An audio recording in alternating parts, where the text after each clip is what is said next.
Insperity presents the Small Business Advocate Show with Jim Blasingame, brought to you by FedEx, CareerBuilder.com, and Palo Alto Software. This is a copyrighted production of Small Business Network, Inc., all rights reserved.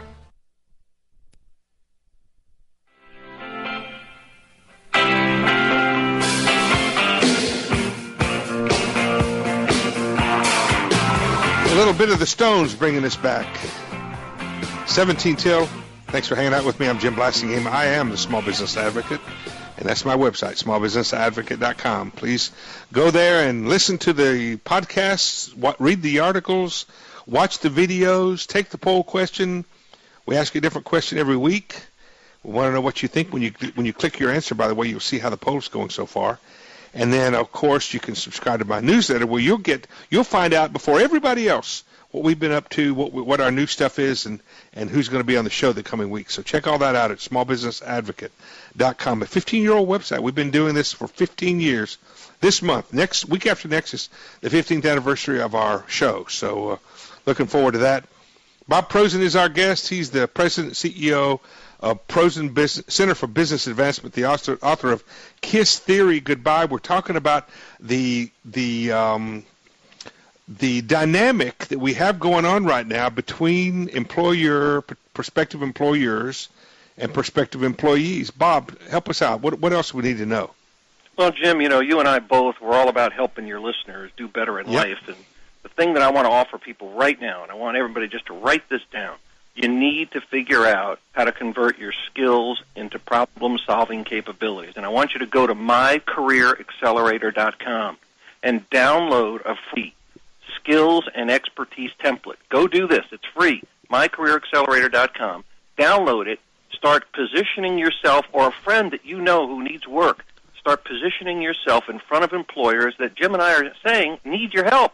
How about what if an employer had a prospective employee, like I told you about the one that I mentioned earlier?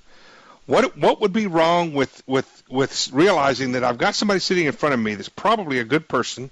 I believe they got a good work ethic, a good character. I know a little bit about them. I know they have the skills that I need, but I don't have their attention. I don't have their attitude or their perspective on what they can do for me isn't right yet. What if an employer said, "Tell you what I want you to do. Go to this website and come back and tell me what you learned from that, and then let's talk again." That would help employers a lot. That's a win for everybody. So folks, think about this. This is Bob's website. It's something he's been working on. I'm proud of him for that. Give it to us again, Bob. It's mycareeraccelerator.com. So is it going to cost me anything to take that? To do that? It's free. It's free. Take it. It's information you need. So employers, if you're in that situation, just say, "Hey, look, I got some homework for you. I'm interested in you. I'm not making any promises right now, but I do think you're a suspect. You're a prospect for us. We're looking at different people, but do yourself a favor. Do you and me a favor. Go to my career. Say it again.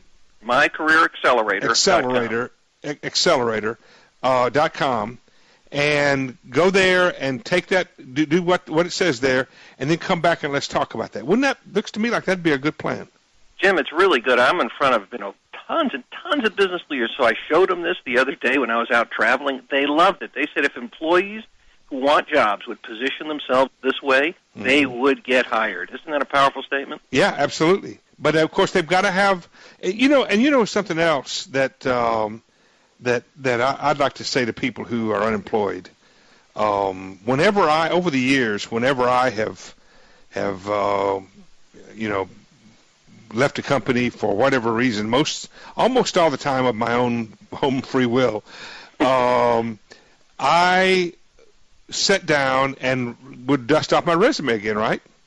Correct. And all of a sudden, I would realize that if somebody had walked up to me before I started that process and they said, "Jim, tell me what you can do for me," I wouldn't have done as good a job in that, just off the cuff, as I would have done after I sat down, looked at my resume again, and said, where I had said, "Wait a minute, I've learned some things. I'd forgotten that I've learned this, I've learned that," and so by that process, I actually was able to understand that I was more valuable to people than I would have been before I started the process. That is such a great story, and I hope everybody heard what you said. I was on FoxNews.com, and I'm headed out to California to go on the Hallmark Channel next week to show them how to put together a one-sheet instead of a resume, a one-sheet that captures an employer's attention because it's all about the employer. Give us an example of what that would look like. That one sheet is a glossy piece of paper. Matter of fact, just go again to mycareeraccelerator.com. You'll learn more about this. But it's a one sheet of paper on both sides. It's done professionally. The top part of it says, this is the problem that this employer is facing, and you describe the problem. The next section, how you would solve that problem. On the back side, recommendations and testimonials from people you've worked with, and the final section on the bottom, your contact information. But you also have to be able to bring to the table some kind of understanding to let this person on the other side of the desk know that your approach, your comments, the things you think you can do for this company are not generic. You've overlaid your skills to what this company does. That's exactly right. That's called research. And finding a good job these days requires a ton of research because it's hard to get a great job. Yeah, it really is. And I'll tell you something else. When the country starts going again, if we can get this recovery really off the ground, that part's not going to change, is it? It really won't. It's always hard to find good people. Right now it's even harder. But when times are good, think about how difficult it is. You get flooded with all these resumes. You don't know who to look at. How do you stand out above the crowd, above the noise, so you the employer, say, I want to talk to that guy or that gal? MyCareerAccelerator.com. Yes, Jim. Is that right? All right, stand by, folks. We'll take a quick break. Right back with our good friend Bob Prosen. More to come after these messages. 10 till. Here's Jerry and the Pacemakers to take us out. That's Jerry with a G. It's torn in every way. So ferry cross the Mersey, 'cause this land's the place I love. And here Insperity presents the Small Business Advocate Show with Jim Blasingame, brought to you by FedEx, CareerBuilder.com, and Palo Alto Software. This is a copyrighted production of Small Business Network, Inc., intended for the private use of our audience. Except as otherwise provided by copyright law, all other copying, redistribution, or publication without prior written consent is prohibited. All rights reserved.